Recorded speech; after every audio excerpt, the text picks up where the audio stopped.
listeners, and welcome to yet another episode of the Nigeria Football Weekly podcast from your host, Oluoke. Today's episode 38, and I'll be keeping this one fairly short and sweet. I'll just be doing a roundup of our Cape Verde game with Nigeria drawing 1-1 at Lagos and Teslim Balogun Stadium, which sealed our qualification for the CAF playoffs as the group winner. And we're one of the top 5 seeds, which means we're in the seeded side of the draw. And then I'll be quickly touching on all our Star Super Eagles fixtures for the weekend as club football resumes this weekend. Without any further ado, typical Nigeria, innit? Like, I knew this game was not going to be easy, and lo and behold, Gernot Rohr proved us right. So, 1-1 draw, not the best performance by any stretch of the imagination, as anyone who watched the game would know. Victor Osimhen scored in the first minute of the game, literally first minute of the game. Great finish as well. I'm not sure what Cape Verde were doing when it comes to defending at that point in time.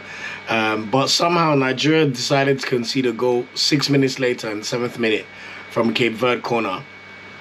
The ball was kicked in, and I don't know what Trustekong was doing, but he was just flat-footed, and he lost his marker, who just, to be fair, it was a very good finish, just slammed the ball into the net, to be honest.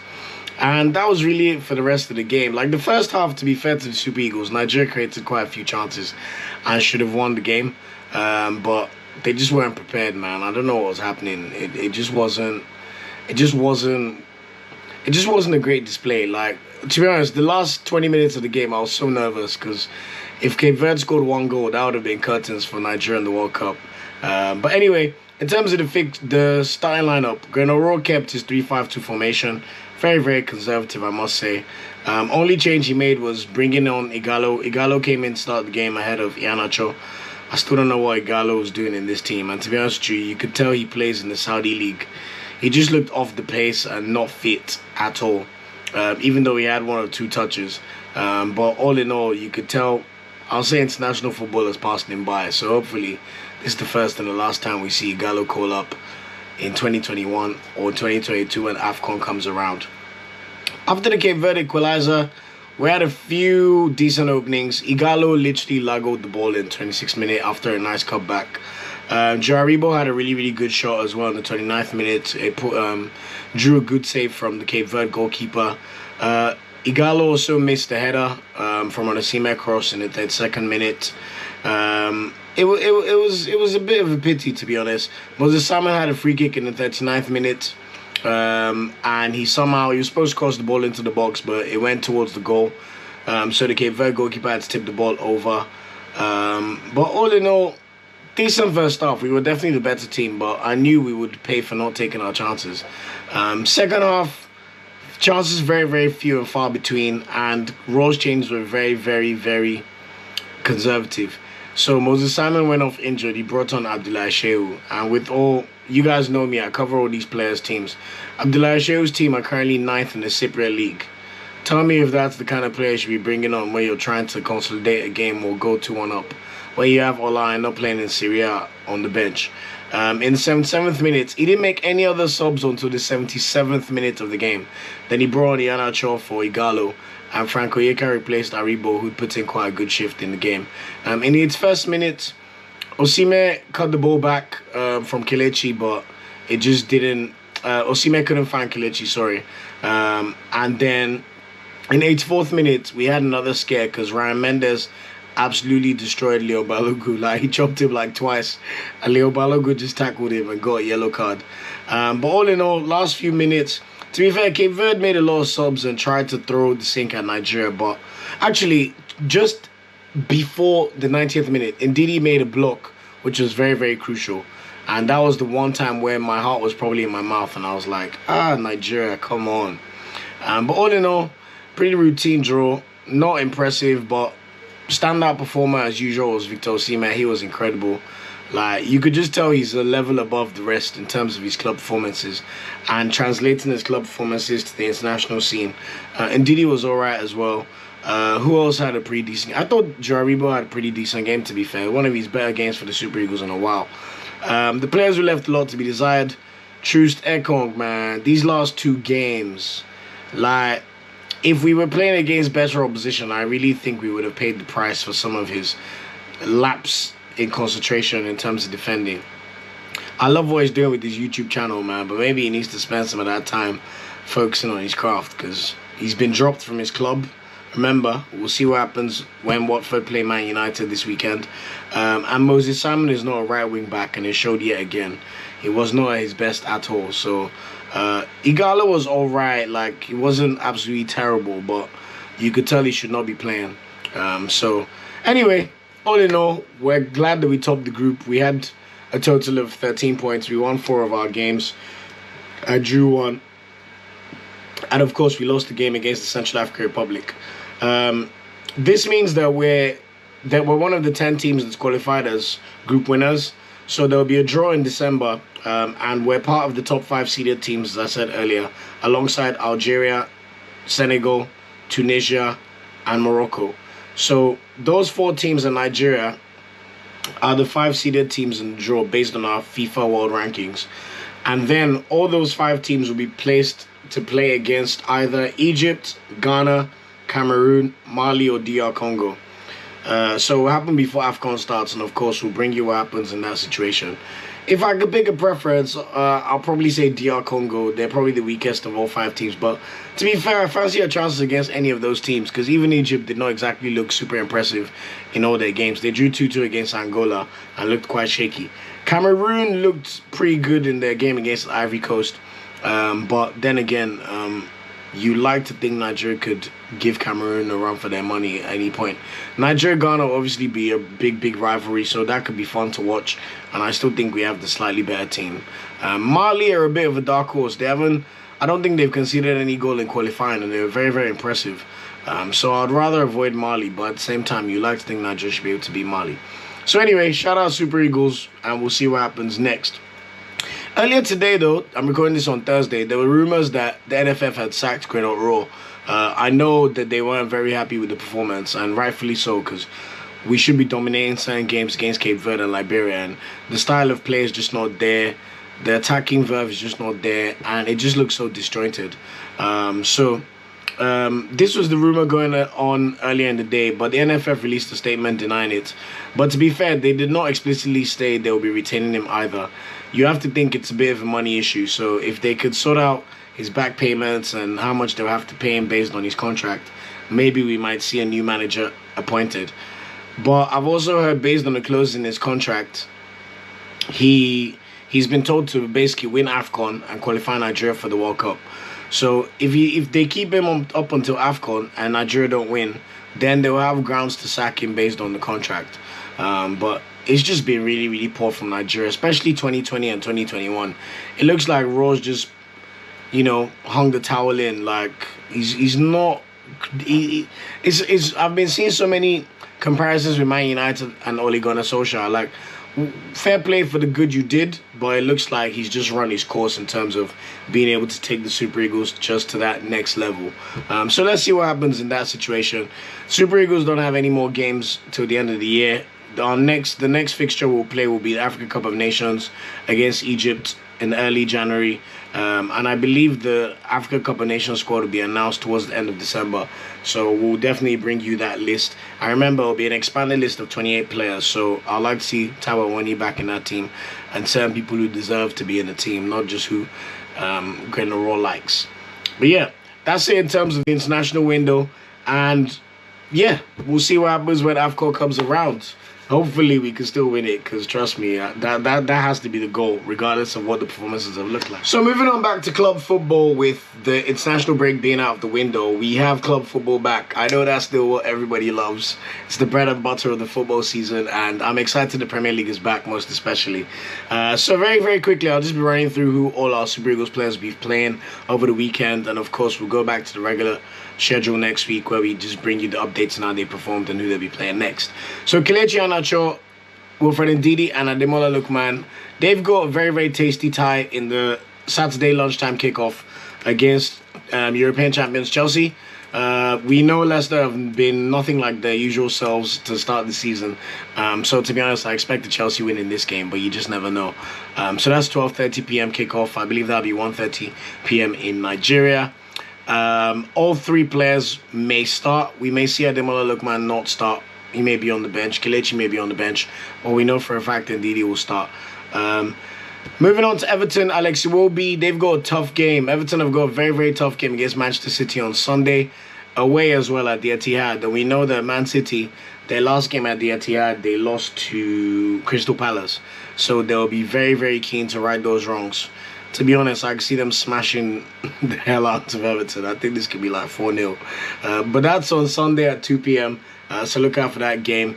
Frank Onyeka, he played minimal minutes in the international break, so he should be fairly fresh for Brentford. They've been very, very shocking over the last few games. But they're in action away to Newcastle in one of the 3 p.m. Saturday kickoffs, so you like to think they should be able to bounce back and put on a better performance compared to how they've played in their last 3 games. I'd expect them to be in the starting lineup, to be honest, but we'll see what happens. And then finally, the Watford boys. They've got a very, very tough game, as I said earlier, against Manchester United. We know Man United have been really, really bad, especially in their home games, but they're very, very good when it comes to their away games. So we'll see what happens in that one. I've got Ronaldo in my fantasy team, so I just hope he could give me like 2 or 3 goals, nothing too serious, but we'll take that. In terms of other Premier League fixtures, Burnley play Crystal Palace in one of the 3 p.m. kickoffs as well. Aston Villa play Brighton in the 3 p.m. kickoff too. Wolverhampton play West Ham in a 3 p.m. kickoff, and Norwich play Southampton in a 3 p.m. kickoff. So compared to some other weekends previously, there are 8 games happening on Saturday. And then the big one for this weekend is Liverpool versus Arsenal, 5:30 p.m. at Anfield.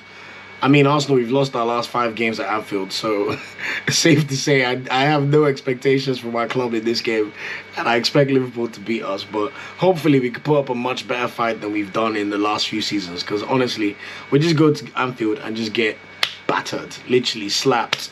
So it would be nice to, at least make it competitive, lose 2-1 for Christ's sake, So we'll see what happens in that one. And then on Sunday, Tottenham play Leeds United in the 4:30 p.m. kickoff. Antonio Conte's first home Premier League game. I almost brought Harry Kane into my fantasy team because of this game, but I haven't seen enough to be convinced by what Tottenham have shown so far. So let's see how they get on first before we make any serious moves. And that's it in terms of the Premier League. In Serie A, Victor Osimhen's Napoli, who currently lie in first place, go away to Inter Milan on Sunday at 5 p.m. That's probably the fixture of the round in Serie A as well. Inter Milan are currently third, I believe, behind Napoli and AC Milan. That'll be a big, big test for Osimhen. To be honest, I mean, looking at how he played in the international break, I think he's up to the task. I would be very, very, very surprised if he doesn't get at least 1 goal at San Siro. And he likes the big stage, so we wish him all the best. And then Ola Aina's Torino and Isaac Success's Udinese play each other on Monday night. Udinese are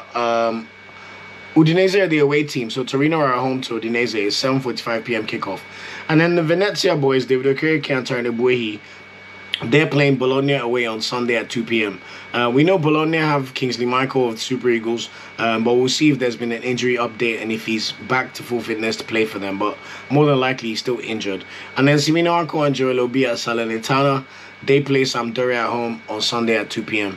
If they win the game, it'll be a miracle. That's how bad they've been this season. But we wish them all the best. In the Bundesliga, rave of the moment, and one of the few people that I don't understand how Rohr could have overlooked him. Taiwo Awoniyi, his Union Berlin team are playing in the Berlin Derby this weekend. They play against Hertha Berlin. So it's one of the main benefits of having Union Berlin in the Bundesliga over the past 2 seasons. It's going to be a Saturday 5:30 p.m. kickoff. And I expect Awoniyi to be amongst the goals in this game, to be honest. Kevin Akpoguma's Hoffenheim, they play Leipzig at home on Saturday at 2:30 p.m. So that's another tasty, tasty tie. It baffles me that Akpoguma did not get even 1 minute throughout these 2 games. But, I mean, Gernot Rohr, the Chronicles of Rohr, innit? And then Dixon Abiyama for Greater Fürth. We know they'll probably lose their game anyway. But they're in action away to Borussia Mönchengladbach on Saturday at 2:30 p.m. too. In Ligue 1, Moses Simon's Nantes, they go away to PSG on Saturday in a 4 p.m. kickoff. Probably an automatic L, but you just never know with these games. Terry Murphy's Lorient, they play Angers away on Sunday at 2 p.m. We need Murphy back in the goals desperately, and I'm sure he's desperate to end his goal drought. Samuel Kalu's Bordeaux are away to Metz on Sunday at 2 p.m. So let's see if he can force his way back into the starting lineup for Bordeaux. In La Liga, Samuel Chukwueze's Villarreal currently sitting in 12th place. Not a great start to the season. They play Celta Vigo away on Saturday at 1 p.m. I just want to see Chukwueze start a game again, honestly. Like, let's see what he could do. Another person, I don't know how Gernot Rohr did not even give him 1 minute. You know he's coming back from injury. You can't even give him 10 minutes, even if it's for his fitness. I don't care. Like, you know he's a dynamic winger, and he always plays well for the Super Eagles. Unfortunately, Azat Oshola, she got injured. She's got a knee injury. So it looks like she'll be out at least until late December at the earliest. From what I read, but it may be longer because it didn't look like such a good injury. And I know she put a post up about being hurt and, you know, this one hurting her. So we wish her a speedy recovery. In the Premier Liga, Porto, Zedu Sanusi will be looking to start his 4th consecutive game for Porto as they play in the Portuguese Cup 4th round at home to Firenze. It still baffles me how Jamilu Collins playing in the 2nd division in Germany starts over someone playing in the Champions League for Porto. Another thing why I don't get the Gernot Rohr's behavior. In the Dutch Eredivisie, Marokko Alcoy Sparta Rotterdam are at home to Twente on Saturday at 5:45 p.m. Cyril Dessers, informed striker, he'll be looking to score his 4th straight goal. He'll be looking to score in his 4th consecutive game for Feyenoord. There we go. On Sunday as they play PC Zwolle away in a 1:30 p.m. kickoff. In the Jupiter League, Alassane Youssouf, I think someone who definitely deserves a call-up to the Super Eagles, considering our depth of central midfielder, especially with the Tebo injured. His team, Royal Antwerp, are now 2nd in the Belgian League. So they go away to STVV away on Sunday. And Alassane Youssouf starts every game for Royal Antwerp. Like, very, very good midfielder. So I'd like to see him get into the squad at some point before the World Cup. Fingers crossed. Polonuaciu's Genk, they're currently in 6th place. They play away to Beerschot on Sunday at 8 p.m. In the Scottish Premiership, the Rangers lot, Steven Gerrard has moved to the Premier League to take the job at Aston Villa.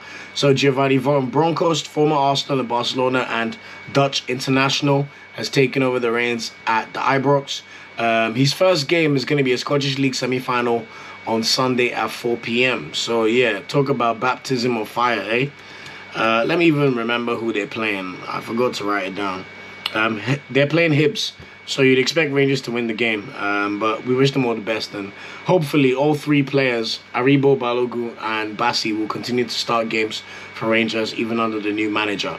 In the Turkish League, Atalino Akeme's Trabzonspor, who are 1st in the league, they are at home against Gaziantep on Monday in the 5 p.m. kickoff. Chidozie Awazim's Alanyaspor. Shout out Chidozie Awazim. He was really good over the international break too as well. His team Alanyaspor sit in 5th place and they play Besiktas at home on Saturday. So that'll be a tasty, tasty tie. Brighton Samuel at Fenerbahce. He'll be playing Galatasaray away on Sunday. So that's a big, big game in Turkey. And Ahmed Musa's Fatih Karagümrük are away at Kasimpasa on Sunday in a 10:30 p.m. kickoff. In the Russian League, Chidar Ejike's CSK Moscow play Khimki at home on Sunday at 11 a.m. It'll be good to see Ejike get back to starting for his club because I have no idea why Gernot Rohr will not start him. And honestly, I hope they sack him because honestly, some of these decisions they just leave you scratching your head. But yeah, in Sweden, in the Sembonke's Malmo are 2 games away from sealing the Swedish title. Why he didn't get called up, I do not know as well. Someone playing in the Champions League and he was called up for the last 2 games. His team, Malmo, are playing Häcken at home on Saturday in a 2 p.m. kickoff. And then finally, Akinkunmi Amos Hammarby play away at Degerfors on Sunday at 2 p.m. Lastly, in the Cypriot League, Shehu, Abdullah Shehu, Francis Zor and Atiemo Believe, their team, Omonia Nicosia, currently in 9th place in a 12-person league. They play Apoel Nicosia on Monday at 6 p.m. So they better need to buckle up their ideas because they're the current champions and they're embarrassing their team right now. But yeah, that's it in terms of previews for the week. In terms of ones to watch, I mean, there's quite a few standout fixtures. Kelechi Iheanacho and Wilfred Ndidi. Leicester at home against Chelsea, Saturday early kickoff. William Troost-Ekong and Emmanuel Dennis are at home against Manchester United on Saturday, 3 p.m. kickoff. That should be a tasty tie. Alex Iwobi's Everton play Man City away on Sunday. So pretty much almost all our Premier League players are playing one of the top 6 teams this weekend. Victor Osimhen's Napoli away at Inter Milan. It'll be lovely to see him get back onto the goals. Olaina's Torino plays Isaac Success's Udinese on Monday night. Taiwo Awori is playing in the Berlin derby. Union Berlin vs Hertha Berlin. Moses Simon is away at PSG, so that should be a tasty tie. And then Henry Onyekuru in the Greek League think I might have skipped him actually. They're playing against AEK Athens. So Olympiacos are first, AEK Athens are second. So that's going to be a top of the table clash. And that's it for this episode of the podcast. Please remember to continue to follow us on our social media channels at NFWPOD on Twitter, at Nigeria Football Weekly on Instagram, and facebook.com/Nigeria Football Weekly on Facebook.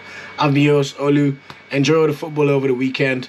Take care, peace out, and hopefully we'll see some much needed improvements from the Super Eagles by the time African Cup of Nations comes around.